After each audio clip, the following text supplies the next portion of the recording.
One light that definitely is not at the end of the tunnel, but right here is, we Jets fans have to band together. We have to hug each other to get through this. And joining me right now back here on the Rich Eisen Show is a Jet and Met fan whose new movie, Love and Monsters, is available on premium video on demand and for digital purchase this very Friday. Love and Monsters is about actually being a Jet fan. Isn't that right, Dylan O'Brien? Is that a correct fact? Oh, my God. Am I wrong? Ever, bro. Am I wrong? Am I wrong in that setup? Yeah, that's like how I approached it, Yes. Whenever I talked to my director, acting coach on set, I think their eyes would gloss over a bit because they wouldn't know what I was saying. But that's kind of how I approach every role. That's where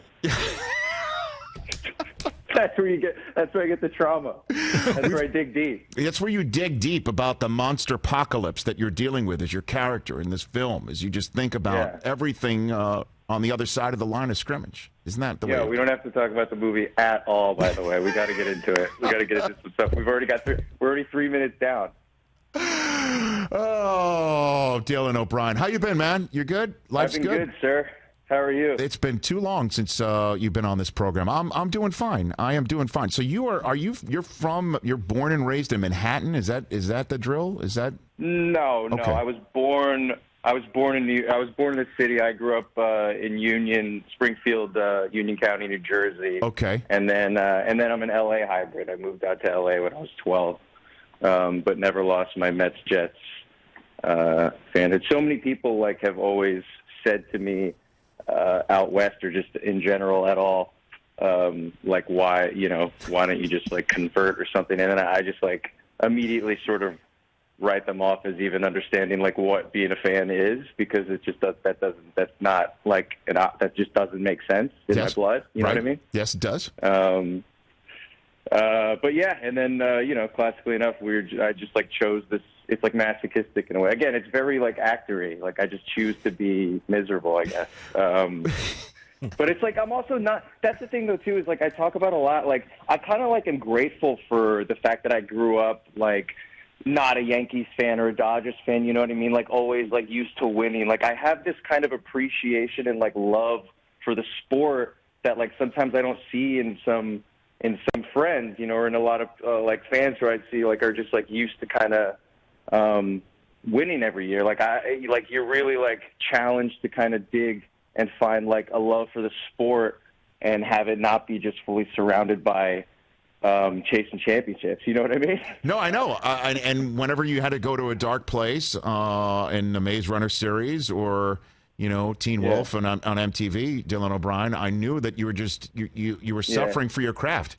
You were suffering for your craft. You could see what was really behind those eyes. Exactly. Yeah. You were thinking of Ray Lucas. You were thinking of Rich Kotite. You were thinking of, I guess, what would you say? Batman sticking around one inning too long in the World Series against the Royals. I was there. Were you? I was supporting. When Harvey charged out. I was one of the whatever it was, 55,000. Made sense. Crazy. It made sense. It really did make sense at the time. I know. Absolutely. But I do see we do have we did notice you threw out a first pitch, Dylan. Dylan O'Brien. Yeah, did I do that since talking to you last? I do believe so. Nothing I've ever done is more nerve-wracking than throwing out a first pitch. I don't know. I haven't seen the video of it, but the way you do have the grip on the baseball, it looks like you're bringing the heat. It looks like you've got either a split finger or a four-seamer that's coming. How did it work out for you, that first pitch for the Mets? Yeah, thanks, man. You're welcome. I'll touch on two things. Sure. First of all, it's definitely the most nerve-wracking thing. I think the only reason that it wasn't the most nerve-wracking thing is because there was about 10,000 people there, and it was a September 5th game where we were out of it, So it's it was a good, it was my spring training. But still, just when, you just get that one shot, it doesn't matter, how much you warm up in the cage, which I was getting to do. And I was going into it going, I want to throw this thing as hard as I can, Sure. but that's also such a risk.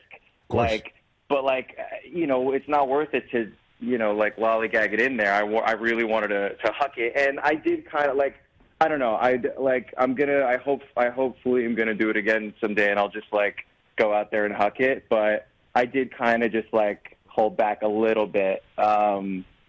I just, when the moment came down to it, and, you know, my sneakers on the mound are really slippery. Like, I couldn't push off, you know, I couldn't get my extension. The sun was in your eyes? Is the sun in your eyes too? Because, you know, I'm with you, though. I was so freaking out because, again, if you try to throw it too hard, you might hold on to it too long, and that's when you dirt it. You don't want that. But and I was like, I was pretty confident that I could ride it high. I knew I wasn't going to dirt it, and that's what everyone's always trying to, like, get in your head throughout. Like, you know, that's the other thing, too, that people don't realize is you're spending, like, 2 hours before the game walking around, and everyone just saying to you, like, don't up. Oh my God, I'm so sorry. Holy, oh my God, I'm sorry. That was the dark place, Dylan. That was the dark place. Yeah. That was it. You know what's so funny about that, too? What's so funny about that is I just, right before this, too, like, my publicist gave me a text and was like, hey, don't by curse. the way, don't curse. And I was like, all right, come on. Like, you know, like, you really got to tell me that. Please, Like, it's not your first rodeo. No, I know. These things happen. I still did it. Well, you just threw a strike, just like you did with that first pitch, Dylan O'Brien, Incredible. right here on the Rich Eisen Show. Okay, so then let's get into this, Dylan. Do you think the Jets should tank and get Trevor Lawrence and tell Sam Darnold, you're awesome, we love you so much, we have to set you free? Yeah. Like, literally, this is because the Jets have already done a good part of the hard work at 0-5. Yeah. And Darnold is banged up, and they've let Le'Veon Bell go, which is exactly the wrong person to let go. I know that there might be stuff crazy going on behind the scenes, but he's talented enough to maybe help Sam Darnold out here a little bit. So what is your 2 cents on the subject? Yeah, my 2 cents, as quick as I possibly can, is, I mean, look, it's not that I think I got some faith left in Sam somewhere else, you know. But yeah, I think that, like, you know, we need a whole system reset, you know, like, none of these guys are Douglas's guys. Like, you know, he hasn't had the chance to build the team he wants. We have picks. We have cap space. You know, I don't think we're going to see Gase obviously last beyond this year, if next week, you know. And it's like it's just going to be a teardown, but we've got some things in place, you know. I think the Jamal move was the right move. I mean, look, it's like, you know, it's hilarious how my cousin chat was, like, going off the other day. I've got 2 cousins who are big Giants fans. And we were, like, basically, like, competing for, like, you know, like, who was, like the worst team, you know, to get Trevor Lawrence. Yes. And we're just like, you know, you would have thought it was so funny because we were, like, bragging about, like, how bad each of our teams were, basically, like, the opposite it should be. Like, I was like, you guys don't understand. We got something special this year, you know, that, like, that number 1 pick's ours. But yeah, I just think it'll be interesting. I think if you get the number 1 pick, how can you not go with Trevor Lawrence? Right. You know, you know, but it's all going to depend on, like, you know, when the season ends, you know, we reset the system and we're going to get a new head coach, and then it's going to have to be his guy as well as Douglas's guy, and, you know, so we'll see if it's Lawrence, and then we just build around that, and we got the picks to do it and the cap space, so, you know, it's again.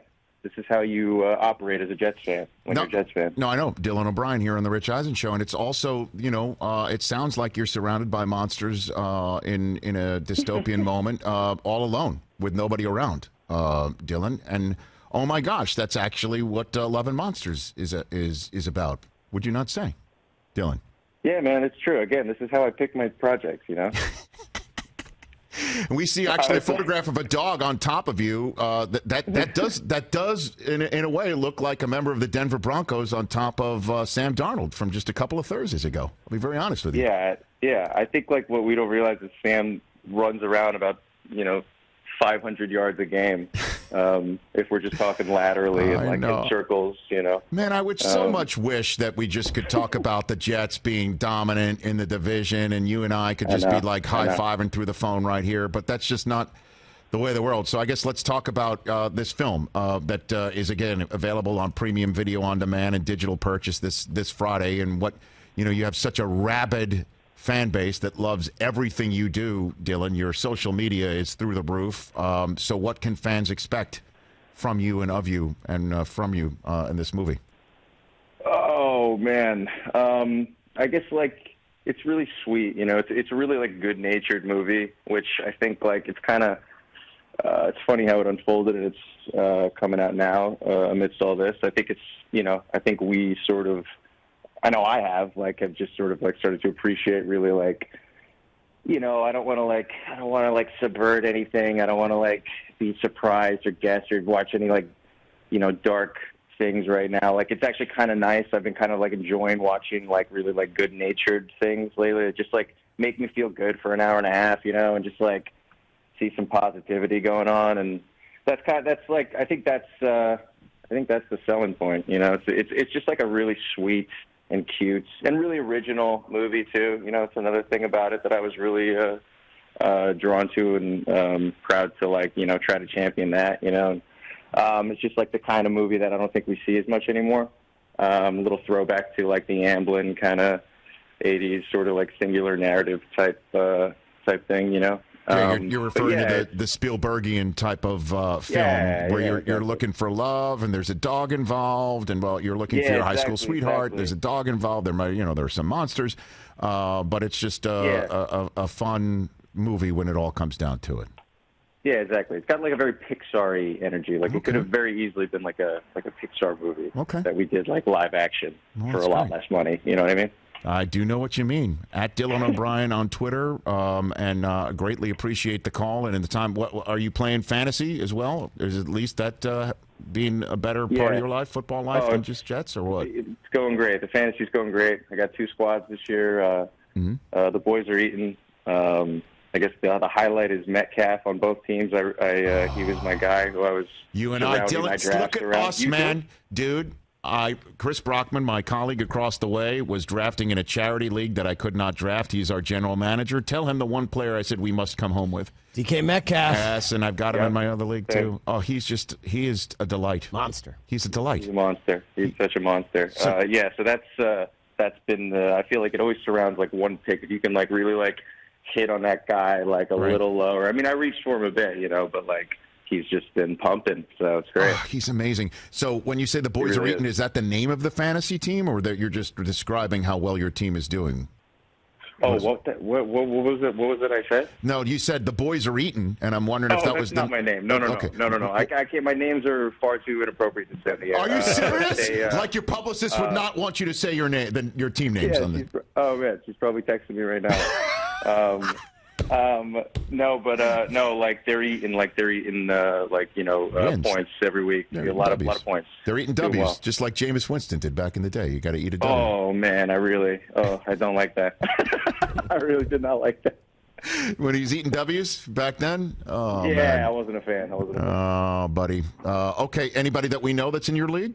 You want to drop any names? Anybody, or just buddies of yours, friends of yours? No, buddies. Yeah, just buddies of mine. Okay. Just a regular guy that struck it big. Dylan O'Brien from New York. Okay, bud. Thanks for the call. Let's do this again.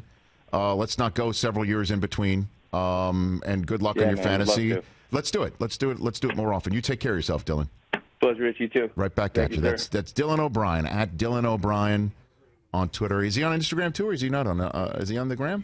There's a fan. He's not on the gram, huh? There's 1.3 million. For the people, fan. And it's a fan account. I mean, fans run that account. So to the people who run that account and people who are tuned in right now, because Dylan O'Brien appeared on the Rich Eisen Show, it's at Rich Eisen Show when you want to tag us.